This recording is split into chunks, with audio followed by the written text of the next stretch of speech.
It seems like everywhere you look these days, everyone's talking about tariffs. I mean, Right. these new Liberation Day tariffs and how they're going to shake things up. And, Right.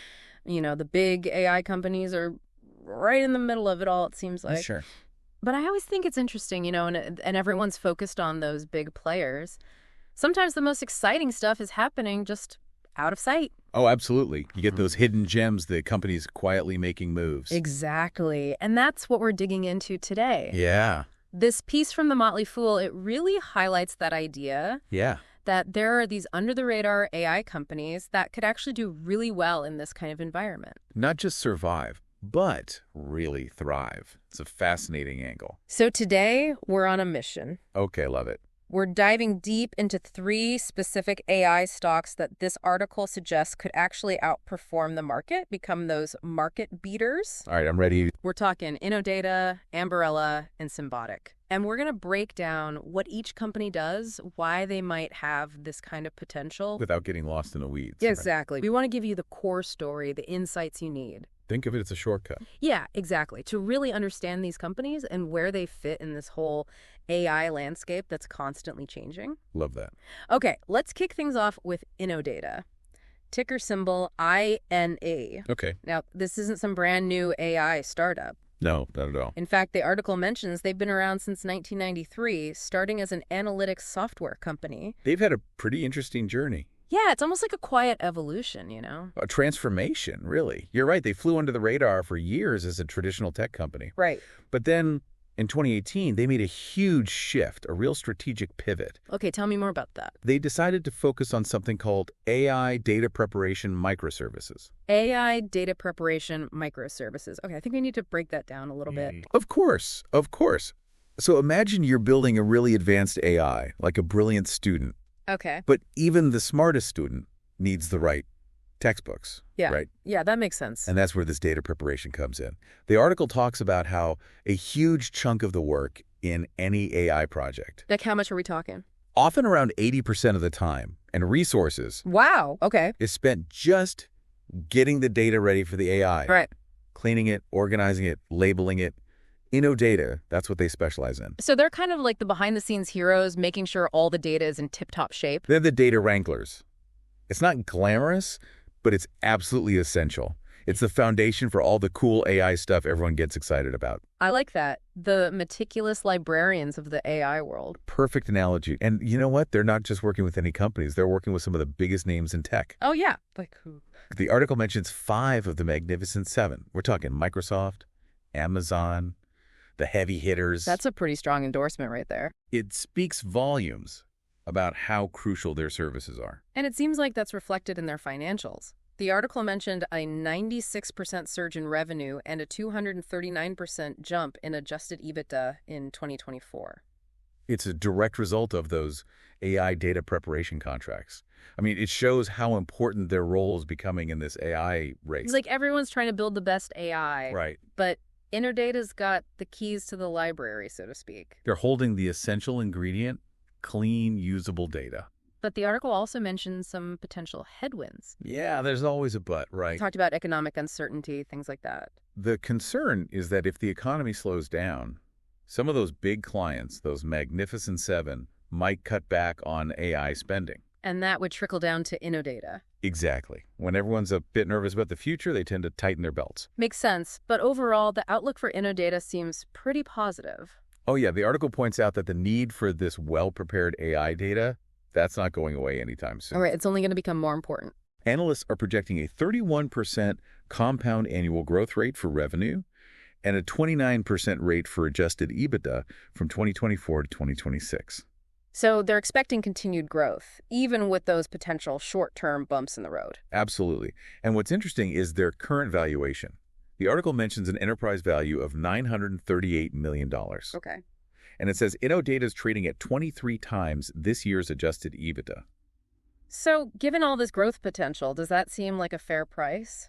That's the question, isn't it? A multiple of 23 times EBITDA, that's not super cheap, but for a high-growth tech company, especially one doing this fundamental work for AI. It might be justified. The article seems to lean towards that, suggesting it might not be overvalued. So if someone's listening to this thinking about Innodata, what's the key takeaway for them? I think it's this. If you want to invest in the AI boom, but maybe some of the bigger AI stocks seem a little too pricey, Innodata is an interesting option. They're doing the essential groundwork. Exactly. Strong growth, reasonable valuation, according to the article. And they're focused on a critical part of the AI puzzle. If the market keeps being volatile, Innodata could be a solid growth stock for the long haul. All right, let's switch gears and talk about Ambarella, ticker symbol AMBA. All right, Ambarella. They're in a whole different part of the AI landscape. This is a name that might sound familiar to people who follow tech hardware. For sure. The article describes them as a leading producer of these image processing system on chips. So go like these. Yeah, and computer vision chips. Basically, they're building the intelligent eyes for all sorts of devices. All kinds of devices. Like security cameras, drones, even those fancy new cars that are getting smarter all the time. Oh, so we're talking self-driving cars and things like that. Exactly. They're Sokiandis. They're all about processing those high-quality video and photo images. Okay. And then their computer vision chips, they use AI to actually understand those images, to make sense of what they're seeing. So it's not just about capturing the visual information, it's about interpreting it, making it useful. Right, building that intelligence right into the hardware. Very cool. But the article did mention some challenges that Ambarella has faced. Yeah, they've had some bumps in the road for sure. What kind of hurdles have they had to overcome? Well, there were those U.S. export restrictions on some Chinese security camera companies. For Heck, one, must have been a big hit, right? it was a significant market for them, so it definitely had an impact. And then there were the general economic slowdowns that hit the automotive and Internet of Things sectors. Right. When the economy sneezes, a lot of companies catch a cold. Exactly.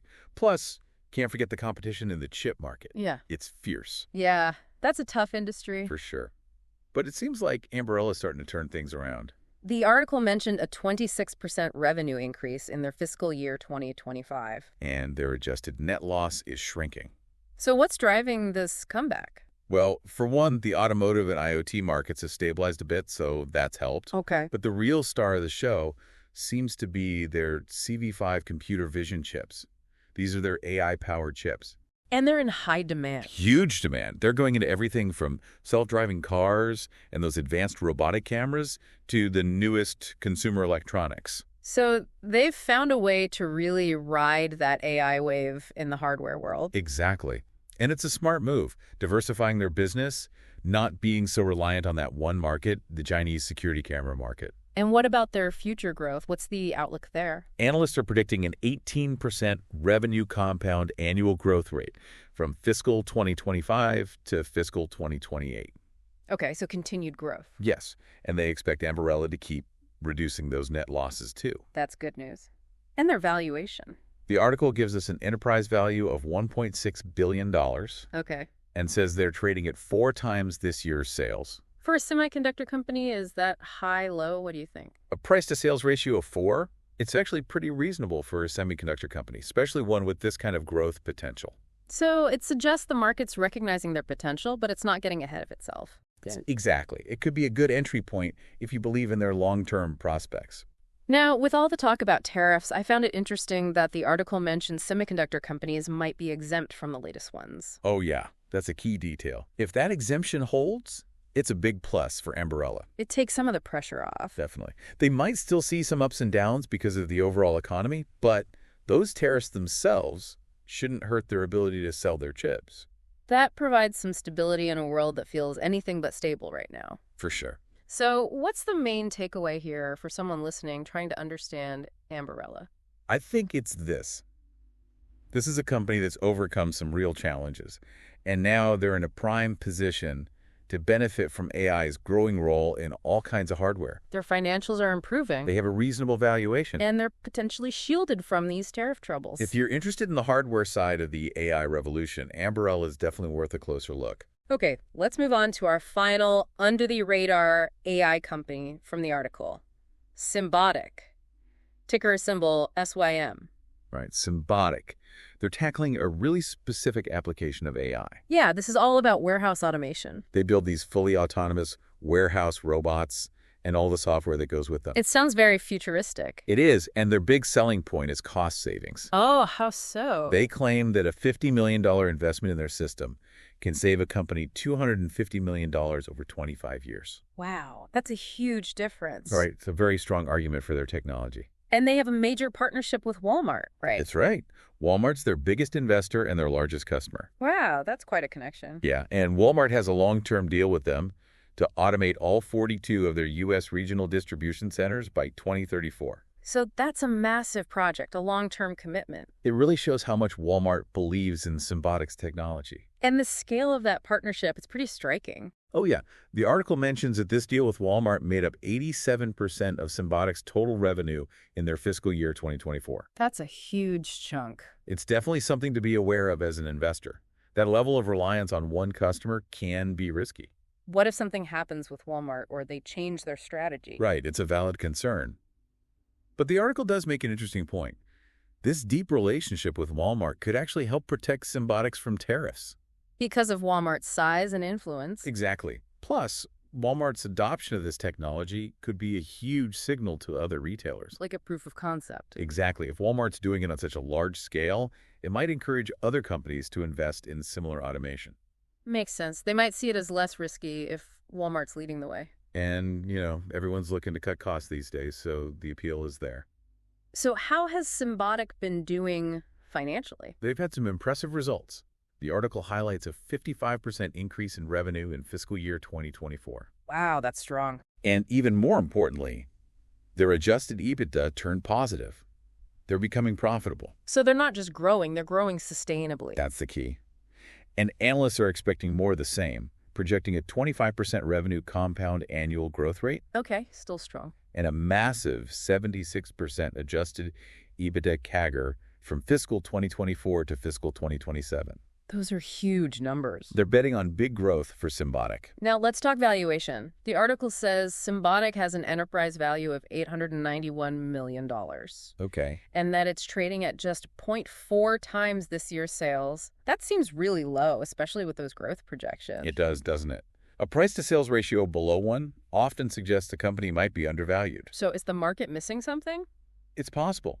They might be overly focused on that risk with Walmart. The customer concentration. Right. But if Symbotic can bring in more customers and keep growing like they are, that low valuation could look like a steal down the road. So what's the bottom line for our listeners when it comes to Symbotic? What should they keep in mind? Well, I think they're a fascinating company that's riding this huge wave of automation in the warehouse world. Their partnership with Walmart is a major advantage. It's a validation of their technology, and it provides a steady revenue stream. But that reliance on one customer is something to consider. Definitely.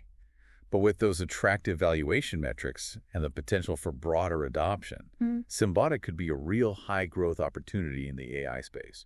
All right, so we've covered a lot of ground today. We've looked at Innodata, Ambarella, and Symbotic. 3 very different companies. Each playing a unique role in the AI ecosystem. Absolutely. Innodata, they're the data wranglers, getting all that information ready for AI. The essential groundwork. Ambarella, they're building the intelligent chips that give devices the power to see and understand the world. The eyes of AI. And Symbotic, they're using AI to revolutionize how warehouses work. Transforming those massive operations with robots. And what's interesting is that the article suggests that all 3 of these companies, despite the current economic concerns and the tariff talk, they could actually do really well. Outperform the market even. Partly because they're not in the spotlight as much as some of the bigger AI players. So they're flying a little under the radar. Exactly. So here's a final thought for you, our listeners. We've talked about data, hardware, and a specific application of AI in warehouse automation. 3 different pieces of the AI puzzle. Which area do you find most compelling for future growth? What excites you the most about AI's potential? We encourage you to dig a little deeper into these companies, explore this whole world of AI investment. We've given you a starting point, a way to cut through the noise and see the potential of these under-the-radar companies. A shortcut to understanding the core of their businesses and where they might fit into the future of AI. And who knows, maybe you'll uncover your own hidden gem in the process. Happy exploring. Happy exploring.